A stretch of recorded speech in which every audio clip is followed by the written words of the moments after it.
नाही, रिक्षा स्टँडची गरज होतीच, कारण इथे रिक्षा स्टँड नव्हता. हा रितसर RTOकडनं परमिशन घेऊन हा केलेला आहे. आणि आपला काय नाव रे, शेवाळे तर मेहनत घेतली, पण त्याला तेच सांगतो, जरा जास्त मेहनत घ्या आणि जरा आपली युनियन वाढवा. कारण वयाच्या 18 वर्षापासून मी रिक्षा युनियन ही चालू केलेली आहे चेंबूरमध्ये.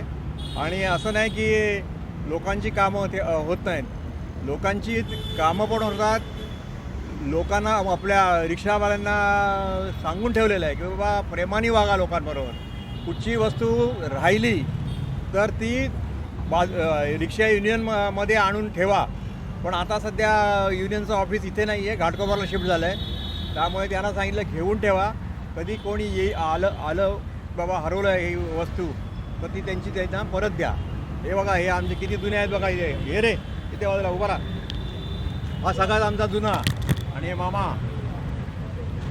तर यांना पण तेच सांगतो की बाबा, आणि सगळं प्रेमाने घ्या आणि जास्तीत जास्त आपली रिक्षा युनियन वाढेल. हे बघा, भरपूर इथं म्हणजे बरे शाळा आहेत ते बाजूला, त्यामुळे तर लोकांना रिक्षा मिळत नव्हते. हे रिक्षा आता ह्या स्टँडच्या माध्यमातून रिक्षा पॅसेंजरसाठी गरज आहे ती आपण केलेली आहे उपलब्ध. त्याचा फायदा रिक्षावाल्यांना बी आणि पॅसेंजरांना पण होईल, त्या माध्यमातून केलेलं आहे. पुष्कळ वर्षापासून माझी इच्छा होती की इकडे रिक्षा स्टँड व्हावं म्हणून. तर मी बार शिवळा साहेबांना सांगितलं होतं की आमदार साहेबांना सांगा की आपले ते रिक्षा स्टँड असला पाहिजे, का की येणारे जाणारे जे आहेत, शाळावाले आहेत किंवा या हॉस्पिटलवाले आहेत किंवा आमचे रहिवासी लोक आहेत, त्यांना लवकर रिक्षा मिळत नाही.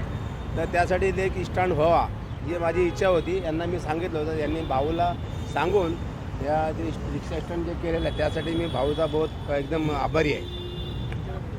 त्यांच्या युनियन काम करतात. भाऊच्या आशीर्वादाने बरेच वर्षापासून भाऊ प्रत्येकाला, म्हणजे कुठला दुसऱ्या पक्षाचा किंवा माझ्या पक्षाचा असा त्यांच्याकडे भेदभाव नाही. आत्तापर्यंत मी कमीत कमी त्यांनी 25-30 वर्षापासून ओळखतो आणि तेही मला ओळखतात. पण भाऊचं जे कार्य आहे ते एकदम अगदी चांगलं आणि स्वच्छ आहे. त्यांच्यामुळं माझ्या रिक्षात कमीत कमी 1 वर्षापूर्वी घाटकोपर असल पाहून एक बाई बसली, त्या नवरा बायकोचं भांडण झालं आणि ती रुसून चालली होती.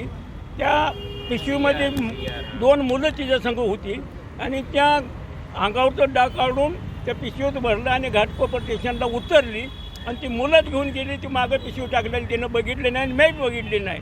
संध्याकाळी पार्किंगला गाडी मी घेऊन गेलो आणि मागं बघितलं तर ती पिशवी होती. मी विचार केला कुणाची असावी कुणाची असावी. घरी ती पिशवी चापली, त्यात ते पोरांची बिंजानं दिसली. मग लक्षात आलं म्हणलं ही घाटकोपरच्याच असावी. म्हणून दुसरीच त्याला मी नेऊन घाटकोपरला त्या बिचारला पानपट्टीवाला एक दुकानदार भैया होता, त्याच्या समक्ष मी ती पोच केली. कारण हे भावचं संकर आहे ते आम्हाला मिळलेलं आहे आणि असंच कृपा असावी एवढंच मी सांगून संपवतो. स्टैंड की बहुत ज़रूरत थी क्योंकि यहाँ पे एक बड़ा मेन रोड पड़ता है, तो वहाँ पे लोगों को खड़ा रहना, जबकि स्कूल है और इतनी सारी हॉस्पिटल और डॉक्टर्स है, बहुत मुश्किल हो गया था कि रोड तक जाए फिर ऑटो के लिए वेट करे इतनी हैवी ट्रैफिक में.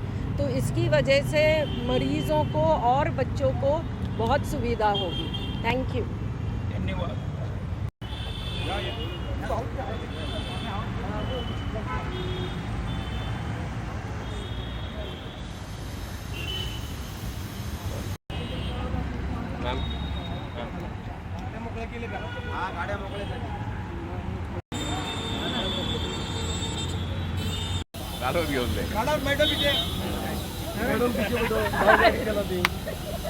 मॅडम पाठी बसा.